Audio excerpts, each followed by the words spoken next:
नमस्कार. आपण पाहत आहात शिवराज न्यूज चॅनल. पत्रकार सचिन देसाई आपल्यासोबत.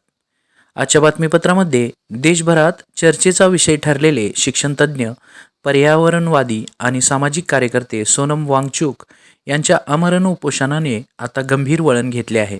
दीर्घकाळ सुरू असलेल्या उपोषणामुळे त्यांची प्रकृती खालावल्याने त्यांना रुग्णालयात दाखल करण्यात आले आहे. त्यांच्या आंदोलनामुळे देशभरात पुन्हा एकदा शिक्षण व्यवस्था आणि विद्यार्थ्यांच्या प्रश्नावर चर्चा सुरू झाली आहे. लडाखचे सुपुत्र म्हणून ओळखले जाणारे सोनम वांगचुक हे शिक्षण, पर्यावरण संरक्षण आणि सामाजिक कार्यासाठी प्रसिद्ध आहेत.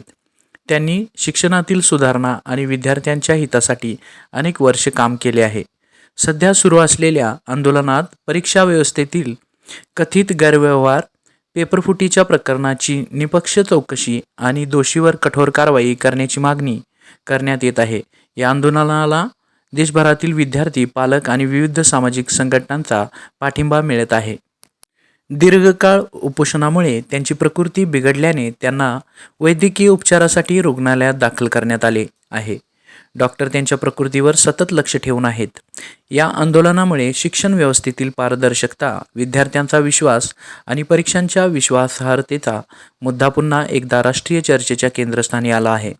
या आंदोलनावर केंद्र सरकारची पुढील भूमिका काय असेल आणि आंदोलनाची दिशा काय ठरणार याकडे संपूर्ण देशाचे लक्ष लागले आहे.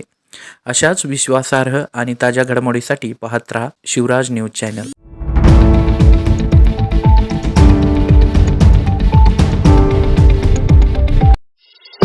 शिवराज न्यूजसाठी मुख्य संपादक सचिन देसाई, पेठ, वडगाव.